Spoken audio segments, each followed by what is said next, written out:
Hello everyone, this is Diane Elkins with eLearning Uncovered. When designing your slides and Articulate storyline, you may be using background images where you want the background to, well, fade into the background. So you can give your foreground more emphasis. For example, you might want this title to be more prominent, or want this list to be more readable, or make this character pop a little bit. Well, there are a lot of ways you can do it. You could potentially use color effects to make your foreground stand out. You might also want to make your background a little bit lighter or a little bit darker. Or you might want to use a blur effect. So that's a couple of ways you might work with your background images to help make the foreground pop. When I'm designing, I like to use built-in storyline features if I can get the effect I want. So for example, with this slide, I can go right to this image, go to Format, and I can play with some of the color effects right here built in and find something that I like directly from within Storyline.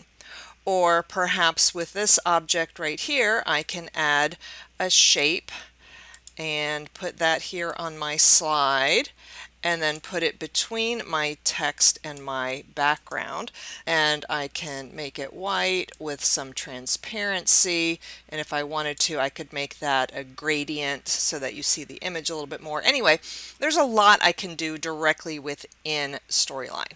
So why do I prefer to do these things in Storyline when I can?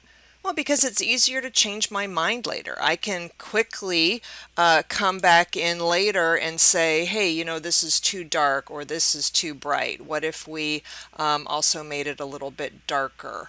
Yeah, I like that better. So I can come back later. Ooh, that's too dark. Anyway, I can come back later and change my mind. So that's one of the advantages of using Storyline. Plus, I can also create efficiencies. You know, I could copy and paste this white box over and over, or maybe I could even set it up in master slides. So a lot of advantages there.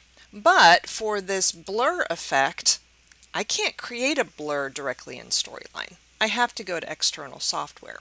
But if I use the media library in Storyline 360 and a simple photo editing tool like SnagIt, I can create this effect in just a few seconds with what's called round-trip editing.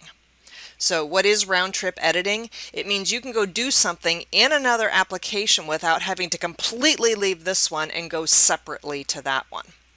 So the first thing I need to do is find the image. Let me go back to my unblurred image. I need to find the image in the media library. So I can go to View and Media Library and get there, or there's this little shortcut which is especially good if you have a larger course with lots of images. Right-click the image and say Show in Media Library. Pulls it up and puts that item right there in focus, so it's selected already. Then over here I have an edit button, and when I click it, it will show me every image related software I have on my computer. So I could go right to Photoshop from here, or in this case I can just go to SnagIt. SnagIt has a blur feature. So I say edit this in SnagIt and it pulls that up automatically in SnagIt. So I go to blur, which gives me a crosshairs. I'll click and drag, and it looks like I missed the corner a little bit, so I can adjust these corners and get it just the way I want. And with that blur object selected, I can go over here and say, well, do I want 50%, 75, or I can use the slider. Let's say I like 75%. And then I click Save.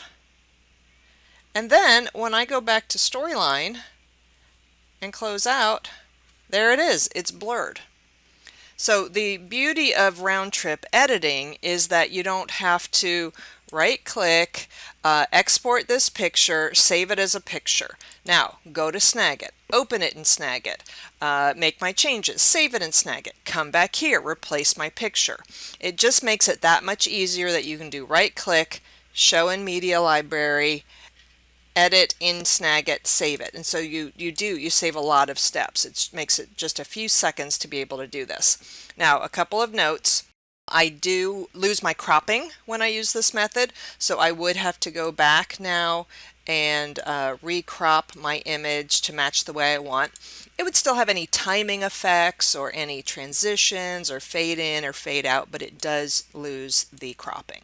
Another thing to keep in mind when you use this method, I could do an undo right now, but if I come back in 3 days, I can't just do reset picture and put it back the way it was. It is changing it within Storyline, so I'd have to reinsert this picture if I wanted to go back to the original look. Also, if I have this image in multiple places in Storyline, it would update the image in all of those places. So you do need to make sure that you understand the dynamics of how the media library works. So when you're trying to play with some of your background effects, consider what it is you can do directly in Storyline, and that might save you some time and give you some flexibility in the future, or just go to your media library and use your round trip editing options to quickly make the effects that you want.